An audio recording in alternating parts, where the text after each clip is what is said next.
Perkenalkan, nama saya Parmini SEMM, dosen tetap Prodi S1 Manajemen, Sekolah Tinggi Ilmu Ekonomi, ISTI Ekatana Upawida Yogyakarta atau STIE IEU. Dengan nomor NIDN 061 20 57401 dan nomor NUPTK 48442653230132. Saat ini saya sedang dalam proses mengikuti program Serdos yang diselenggarakan oleh Kementerian Pendidikan Tinggi, Sains dan Teknologi tahun 2026. Saya akan melakukan penyusunan pernyataan diri dosen dalam unjuk kerja Tridharma Perguruan Tinggi atau PDD UKAP TPT. Pada kesempatan ini saya akan memaparkan mata kuliah yang akan saya ampu, yaitu mata kuliah Manajemen Produk dan Merek menggunakan metode luring, yaitu tatap muka, juga menggunakan portal e-kampus dari STIEU untuk mengupload tugas, materi, dan juga presensi sekalian. Sidang mata atau bentuk pembelajarannya adalah ceramah interaktif, diskusi kelompok, presentasi mandiri, simulasi, juga role play. Materi pembelajaran dari mata kuliah Manajemen Produk dan Merek: 1. Pengantar Manajemen Produk dan Merek. Selanjutnya, klasifikasi dan strategi produk. Selanjutnya, pengembangan produk baru dan positioning produk. Selanjutnya, siklus hidup produk atau PIRC. Selanjutnya, strategi dan arsitektur merek dan identitas merek. Selanjutnya, identitas dan citra merek. Selanjutnya, loyalitas dan persepsi konsumen. Selanjutnya, strategi komunikasi merek. Berikutnya, pengukuran dan audit merek. Selanjutnya, reposisi merek dan rebranding. Terakhir, strategi merek global. Pada pertemuan 7 nanti ada tugas sebelum UTS, dan pada pertemuan 15 ada tugas sebelum UAS. Capaian pembelajaran lulusan atau CPL, lulusan program studi S1 Manajemen STIE Yogyakarta diharapkan mampu mengidentifikasi, menganalisis, dan memecahkan masalah manajemen pemasaran. Ini mengacu pada CPL 07. Capaian berikutnya, mampu merancang strategi pemasaran berbasis produk dan merek. Ini mengacu pada CPL 13. Selanjutnya, mampu memahami perilaku konsumen dan loyalitas merek, mengacu pada CPL 17. Capaian pembelajaran mata kuliah ini atau CPNK, setelah mengikuti mata kuliah ini, mahasiswa diharapkan mampu: 1. Menjelaskan konsep dasar produk dan merek serta perannya dalam strategi pemasaran, menganalisis siklus hidup produk dan strategi pengembangan produk. Selanjutnya, diharapkan mampu merancang strategi positioning dan diferensiasi produk. Selanjutnya, mahasiswa juga mampu mengevaluasi ekuitas merek dan strategi komunikasi merek. Selanjutnya, mahasiswa juga mampu melakukan audit merek serta memberikan rekomendasi reposisi atau rebranding. Selanjutnya, mahasiswa akan mampu membandingkan strategi merek lokal dan global dalam konteks adaptasi dan standarisasi. Evaluasi dan penilaian dari mata kuliah Manajemen Produk dan Merek antara lain dari kemampuan afektif dan kognitif, yaitu ujian tengah semester atau UTS 20%, ujian akhir semester atau UAS 25%, tugas 10%, kuis 5%. Selanjutnya, kehadiran meliputi presensi 5%, aktivitas di kelas 15%, partisipasi aktif mahasiswa 20%. Jadi total jumlahnya 100%. Referensi yang saya gunakan di manajemen dan merek ini, yang utama bukunya Hermawan Kertajaya, Manajemen Merek, penerbit Gramedia Pustaka Utama. Vincent Simamora, Panduan Riset Perilaku Konsumen, penerbit Gramedia. Freddy Rakuti, Strategi Promosi yang Kreatif dan Analisis Kasus Integrated Marketing Communication, penerbit Gramedia.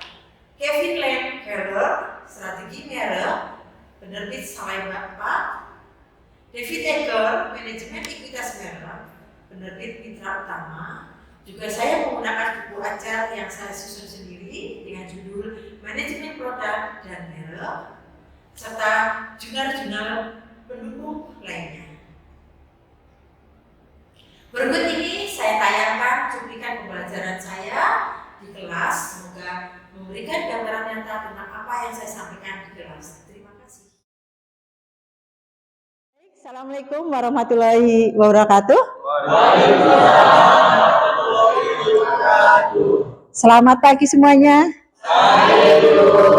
Baik, seperti biasa sebelum kita mulai kelas ini, kita berdoa sesuai dengan keyakinan masing-masing. Berdoa, mulai. Gimana kabar pagi ini? Semangat! Alhamdulillah. Materi hari ini tentang PLC. PLC itu apa? Product Life Cycle. Apa itu? Daur hidup produk. Oh ya, nanti sebelum memulai presensi dulu ya. Ini yang manualnya, nanti lanjut di portal ya. Baik. Jadi sebelum sampai ke materi selanjutnya, kita lihat dulu apa sih tujuan dari pembelajaran tentang PLC ini. Nah, ini ya. Jadi di sini di PLC Product Life Cycle ini akan menjelaskan tentang tahapan PLC, yaitu Product Life Cycle beserta karakteristiknya ya. Selanjutnya apalagi tujuan di sini menganalisis strategi pemasaran di setiap terus selanjutnya mengidentifikasi posisi produk dalam PLC. Nah, yang terakhir tujuan pembelajarannya ini apa? Menginternalisasi nilai adaptasi, inovasi, dan pengambilan keputusan strategis. Sebelum ke materi berikutnya, lihat dulu ini. Biasanya pagi-pagi dikasih ini seger. Apa itu? Indomie. Apa udah pernah makan ini? Sudah? Rasanya? Enak. Tapi terlalu gurih, pedas ya?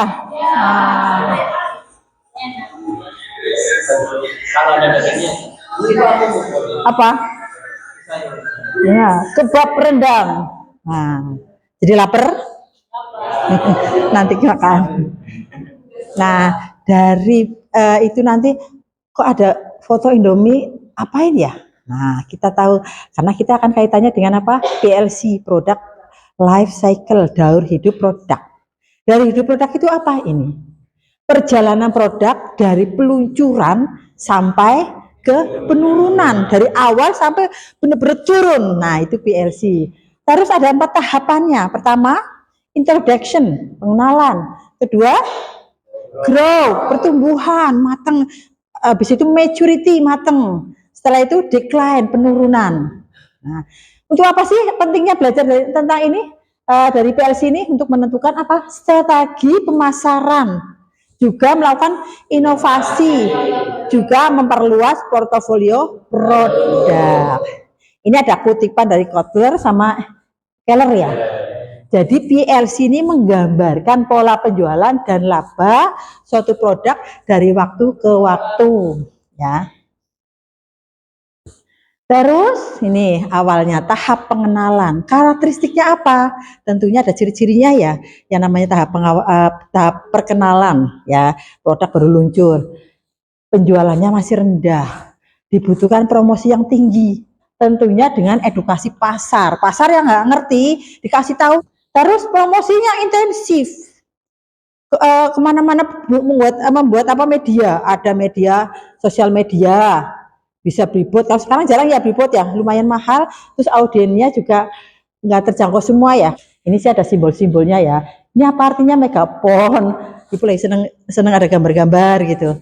Megapon berwarna oranye, ini gelombang suara, artinya melambangkan bahwa ayo promosi intensif kan semanak mari semua media. Nah, terus ini lambang launch day, roket meluncur des. Nah, ini dari ada layar smartphone, kalender bertuliskan launch day. Artinya apa? Menandakan bahwa momentum peluncuran produk ya. Terus ini impian. Di sini ada namanya untuk evaluasi setelah produk diluncurkan, ya toh, edukasi masyarakat, bagaimana masyarakat antusias enggak? Nah, itu nanti dievaluasi, lanjut biasanya ke tahap berikutnya, mulai tahap grow. Nah, ini pertumbuhan mulai meningkat ya. Nah, ini penjualan meningkat pesat, distribusi udah mulai luas. Terus strateginya apa? Ini ekspansi pasar. Karena nanti kalau udah pertumbuhan nih, sudah mulai dilirik kompetisi terjadi, kita harus membuat diferensiasi produk. Diferensiasi produk itu apa? Membedakan biar produk ini berbeda dengan pesaingnya. Itu namanya diferensiasi. Terus, nah di sini harus ada program loyalitas pelanggan. Tujuan apa? Ini masa pertumbuhan nih, udah banyak pelanggan nih. Bagaimana pelanggan itu tetap sama kita, sama produk kita, nggak beralih, ini diperjaga juga gitu. Ini di masa pertumbuhan. Ini grafik mulai naik, ya toh. Terus artinya ini menggambarkan pengembangan produk agar tetap unggul di sini nih. Selalu ada evaluasi setiap tahapan produk. Terus selanjutnya kata dia apa? Yang ketiga, maturity, kedewasaan. Jadi produk itu udah ada di puncaknya. Di tahap kedewasaan ini penjualannya udah stabil, tapi pasar udah jenuh, persaingan udah ketat karena tadi di proses pertumbuhan itu sudah banyak dilirik oleh konsumen kompetitor. Terus karakteristiknya apa di sini? Strateginya mesti harus mulai efisiensi biaya. Karena apa? Sudah siap-siap mau turun. Jadi biar nggak memborosan. Nah, terus mulai inovasi kecil. Terus di sini ada strategi untuk retensi pelanggan. Artinya apa? Bagaimana pelanggan itu kita pertahankan, tidak berpaling ke pesaing. Nah, seperti itu ya. Jadi seperti itu tadi apa aja tadi produknya produk life cycle itu tadi introduction, grow, maturity, decline. Ya, oke. Selanjutnya tahap penurunan. Decline tadi apa? Tadi tahap maturity ya, dewasa ya, penurunan. Nah, di sini kalau penurunan itu karakteristiknya apa? Penjualan udah turun, ya toh. Terus muncul produk pengganti. Tahap penurunan muncul produk pengganti. Strateginya apa? Revitalisasi, perbaikan atau juga penggantian, reposisi, memposisikan kembali. Terus bisa juga penggantian produk. Pada saat kapan? Sekarang penurunan itu penggantian produk benar-benar sudah tidak bisa dipertahankan sampai penurunan 0 misalkan. Ada pernah yang lihat satu produk tiba-tiba menghilang apa di pasar, pernah alami? Saya suka produk itu kok sekarang nggak ada ya? Apa? Pernah nggak coba? Dari pakaian ada nggak? Apa pakaian yang tiba-tiba nggak ada? Biasanya anak muda sepatu. Apa ini? Cat rambut, pomade, pomade ada nggak? Masih ada nggak? Masih. Terus yang dulu sering dipakai tapi tiba-tiba hilang. Gatsby. Nah itu ini penghentian produk. Karena mungkin dia mau dinaikkan juga udah nggak bisa. Ya satu-satunya cara ya memang dihentikan. Karena perusahaan juga nggak mau rugi dah. Seperti itu ya. Terus selanjutnya, nah ini tadi sebenarnya sekilas sudah ada strategi di setiap levelnya ya. Tapi ini dirangkum strategi untuk introduction adalah pengenalan, promosi intensif, terus edukasi pasar. Tujuan edukasi pasar tadi apa? biar masyarakat tahu bahwa ini loh ada produk ini. Nah, setelah tahu mulai ada peningkatan pertumbuhan, grow. Di sini kalau sudah grow mulai ekspansi nih pasarnya, luas, setiap warung diisi, setiap toko diisi, setiap gerai apa diisi semuanya. Kalau produk biasanya yang kayak gitu itu produk apa? Kebutuhan rumah tangga ya, pembersih pakaian, pelicin pakaian, apalagi sabun, terus apa? Oh, sampo. Sampo gitu. Sampo. Nah, itu biasanya gencar. Kalau sekarang yang lagi gencar apa? Apa yang kemarin? Sempat gencar rame. Pernah pakai sistem pasta gigi. Ada yang pakai belum? Kalau ibu pakai udah cocok. Satu harganya ya lumayan dibanding pionirnya apa ya, market leadernya siapa sih? Pepsodent toh, market leadernya Pepsodent. Promosi, terus followernya Sistema, dia dengan teknologi nano dari Jepang. Ternyata setelah dipakai yo enak, fresh, terus harganya miring. Nah itu lagi apa namanya berkejar-kejaran di displaynya, kadang ada kadang tidak, jadi ngejar ke ininya apa ke toko-tokonya, kadang toko ini pasti ada, toko ini nggak ada gitu ya, gitu persaingan di toko seperti itu ya. Terus tadi udah fase mana? Pertumbuhan ya. Terus selanjutnya tadi diferensiasi. Apa tadi diferensiasi? Masih ingat nggak? Apa? Pembeda dengan pesaing. Ya ada uniquely, ya toh. Produk kalau kita punya suatu keunikan pasti produk akan memenangkan persaingan. Contohnya apa? Yang biasa dipakai sepatu, naik pasti ada yang pakai.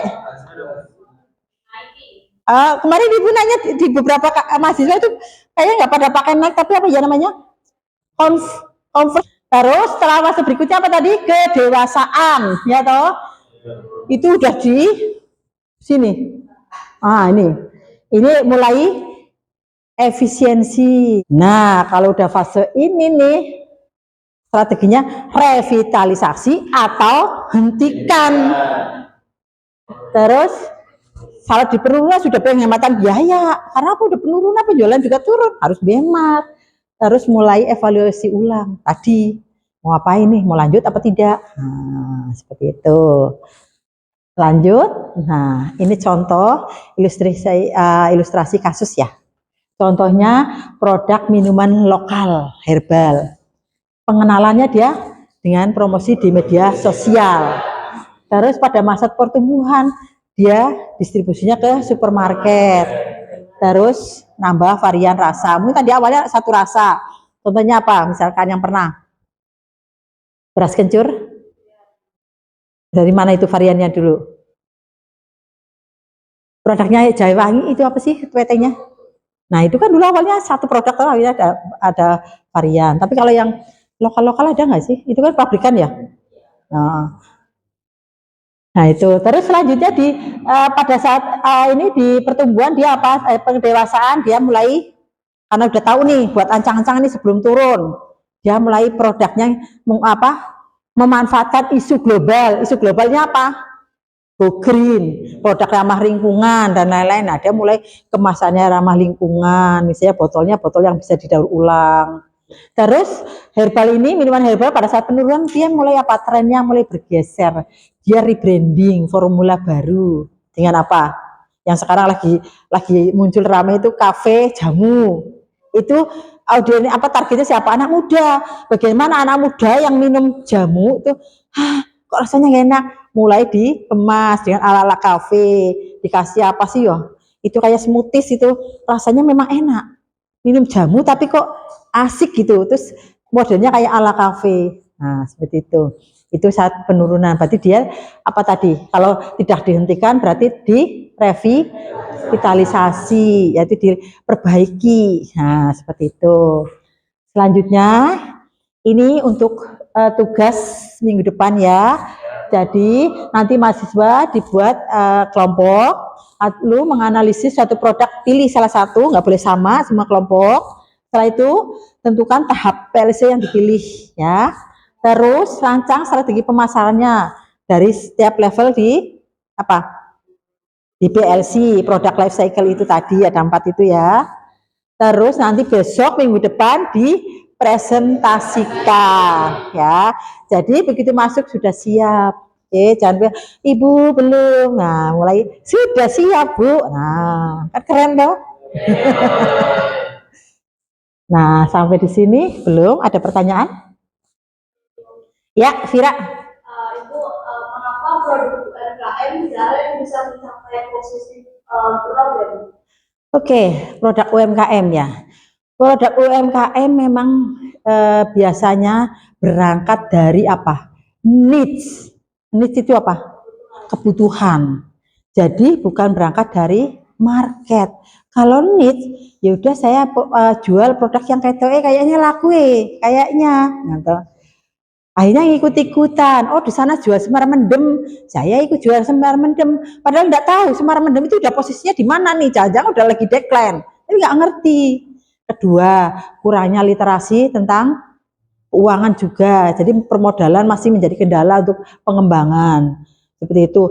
Terus tidak adanya riset. Karena itu tadi berangkat dari needs, kebutuhan. Yang penting saya dapat uang untuk memenuhi kebutuhan. Nggak melihat pasar sebenarnya seberapa kondisinya sih, sudah jenuh belum, ikut-ikutan. Nah itu kurangnya riset. Juga kurangnya literasi apa? Media sosial atau literasi tentang apa namanya digital marketing, artinya nggak tahu trennya seperti itu. Terjawab, Vira? Oke, ya sama-sama. Ada satu lagi pertanyaan, menanya? Oke, Safrodin silahkan. Sarafudin, ibu saya lupa ya. Saya tanyakan, apakah produk yang sudah menjadi market leader bisa pada posisi decline? Oke, produk sudah market leader bisa nggak decline? Bisa, karena apa? Pergeseran selera konsumen, tren pasar yang berubah, terus apalagi ketatnya persaingan. Nah itu yang harus diperhatikan. Nah ini kebetulan itu ada video. Kelihatan? Belum, bentar. Tak lihat di sini. Kelihatan ya? Bentar ya. Nah, ini menjawab punya Safrodin.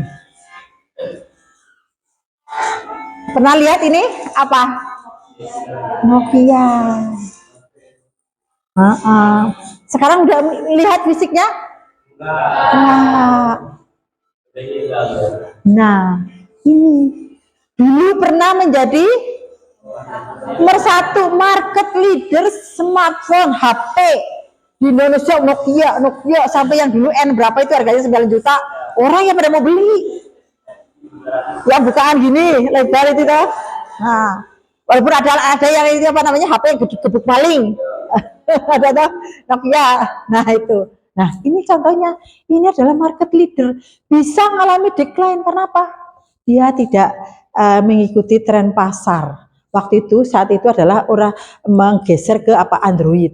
Dia santai aja, saya market leader kok, yaudah pasti saya menang. Ternyata tergeser. Pertama muncul Samsung ya, Android. Orang heboh tadinya. BBM sempat juga itu, tapi Nokia enggak, terlambat. BBM juga terlambat. Sudah orang udah mulai beralih ke Android, dia baru mau akan muncul. Akhirnya Android, Samsung muncul. Samsung waktu itu dianggap harganya masih tinggi, muncullah Redmi, Xiaomi, OVO, Vivo. Nah, Android semua orang pakai, lebih pakai WhatsApp nggak perlu bayar, klik-klik gratis. Akhirnya orang beralih. Nah, ini akhirnya market leadernya tenggelam. Nah, artinya apapun produk kita jangan pernah jumawa. Jumawa tahu? Nah, jadi yang namanya di atas belum tentu di atas terus. Pasti akan ada saatnya di bawah. Nah, terus biar tahu itu gimana?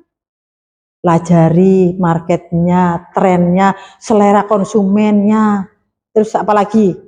Melakukan riset itu yang penting. Jangan-jangan saya mau ngikuti pasar, ternyata pasarnya udah mau mendeketin decline, telat, ya toh waktu itu. Ini kan mau BBM, BBM udah ngalami nggak zamannya BBM? Alami 350 apa ya dulu ya? Gratis apa bayar ya waktu itu BBM?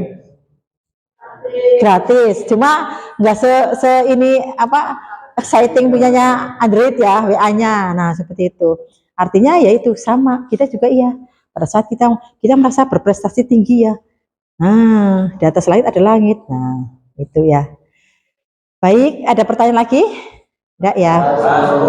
Oke, sebelum kita akhiri ada penutup nih yang bisa nanti diingat-ingat. PLC itu apa? Panduan praktis untuk strategi pemasaran. Dan setiap tahapan akan menutup yang berbeda-beda. Karena di saat introduction, grow, terus maturity, decline, itu semuanya butuh pendekatan tersendiri. Terus kuncinya di sini apa? Adaptasi, inovasi, terus keputusan yang strategis. Jadi buatlah keputusan harus yang strategis. Artinya apa? Jangan asal-asalan. Tentunya berdasarkan apa? Data. Data dari mana? Riset, gitu kan? Nah, seperti itu. Nah, kutipan dari Kotler lagi. Refleksi merupakan tahap penting dalam siklus pembelajaran pengalaman. Cukup semua? Ada pertanyaan lagi? Sudah cukup ya?